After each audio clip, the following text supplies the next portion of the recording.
TCP IP and OSI reference models, and these are the two network models, you must have heard about them. So simply, first of all, let's see that what I am going to discuss today. First of all, we will be talking about the introduction, then we shall cover the OSI reference model. Then I will talk about the TCP IP reference model. They both are the two different models. So we shall compare and contrast them. Then first thing which I am going to talk about, that is introduction to the TCP IP versus OSI reference model. So a comparative study I would like to do here. When we talk about it, what is the purpose? So simply the primary goal of this comparison is to understand the similarities and differences between the TCP, that is the transmission control protocol, TCP IP, that is the transmission control protocol and internet protocol, and OSI, that is simply the open system interconnection. Okay, reference model. So these models serve as a blueprint for how the data is transmitted and received over the network. Either you are learning cloud computing, then also the network transmission and all is very necessary to be understood, or you are doing the IoT, then also it is very necessary. So this is a really very important topic. So that how the data actually travels on the network. So that is actually discussed when we talk about the models, the OSI and the TCP. So let's talk about the overview of the networking and reference models. When we talk about networking, it is the process of connecting the devices together for the purpose of sharing information, obviously, to ensure the compatibility and interoperability between the different devices.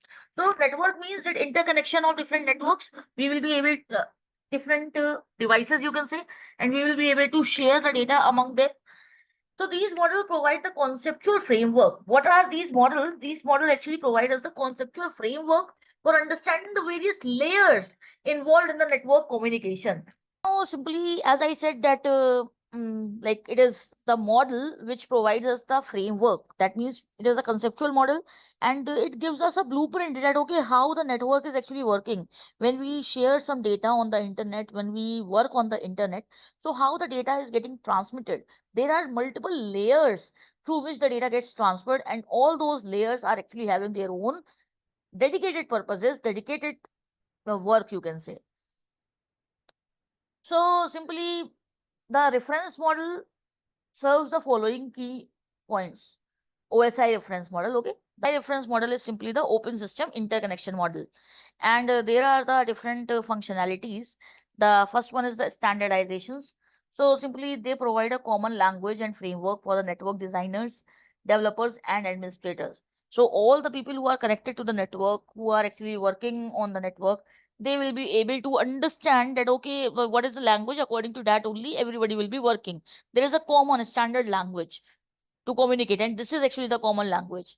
When we talk about the problem solving, so by breaking down the complex process of network communication into smaller and more manageable layers, they help in identifying and resolving the issues. So simply whenever there is a network connectivity, whenever the data is getting transmitted or transferred over the internet, there is always some, you can say, uh, problems or issues generated. So to manage those issues, the problem is actually broken in multiple parts, you can say. So smaller parts, and those smaller parts are actually helpful to understand and manage the problem. So different layers are there, and that is actually giving the problem solving approach by breaking down the complex process of network communications into smaller and manageable layers.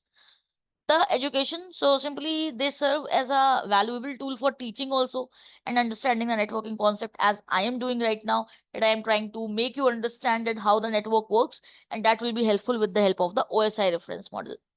Now let's talk about in detail the like OSI. So this is the diagrammatic representation, and here you can see that sender and the built up packets and receiver is present. So the OSI model is a 7-layer model that provide a detailed view of network communication, and each layer performs specific functions and data flows from the application layer at the top to the physical layer at the bottom.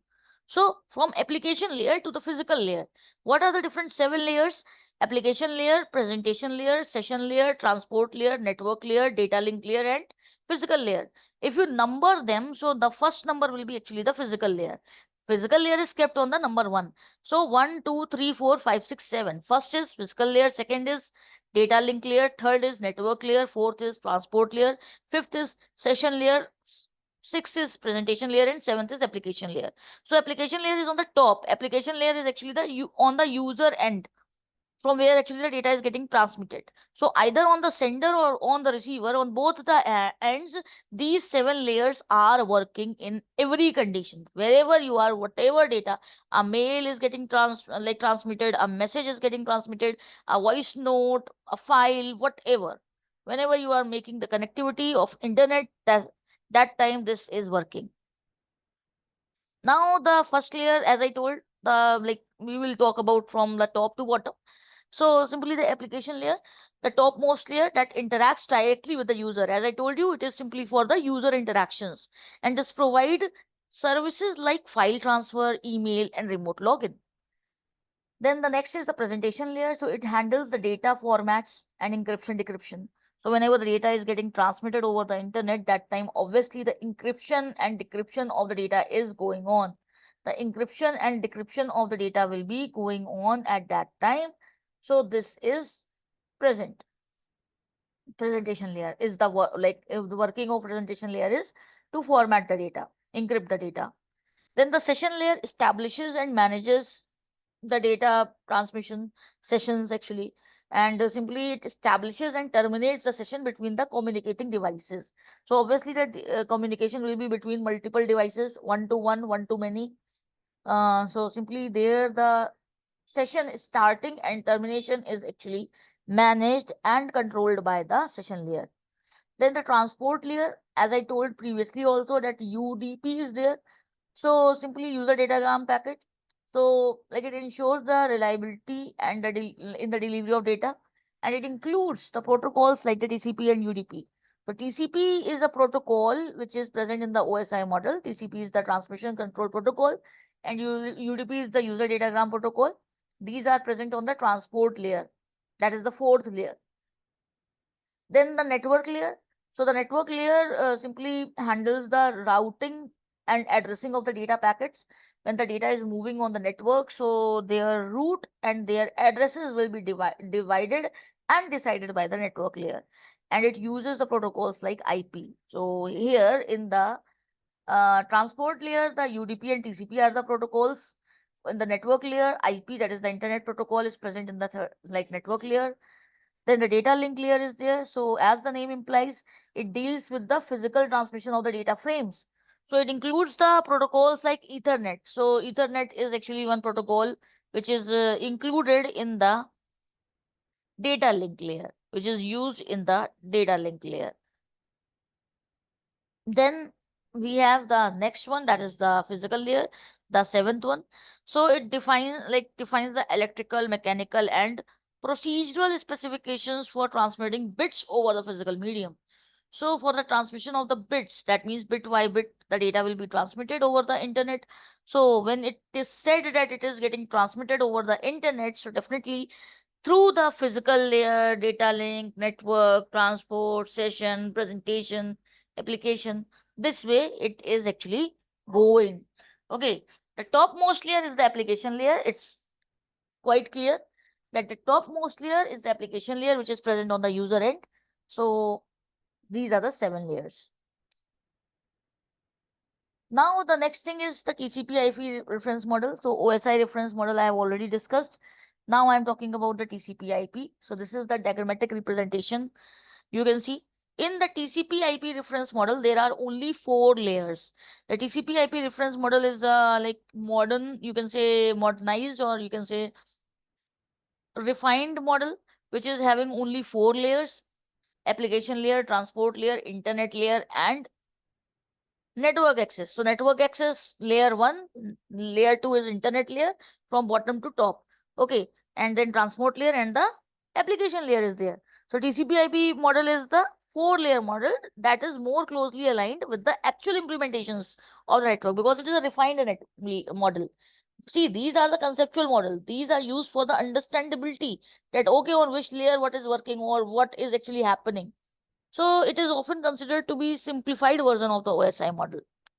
Then let's talk about the 4 different layers in detail. So the first one is the application layer. Similar to the OSI application layer, this also have the same functionalities. For the user interaction, it is there. Then transport layer handles the reliable data delivery using the protocols like TCP/IP and TCP and the UDP.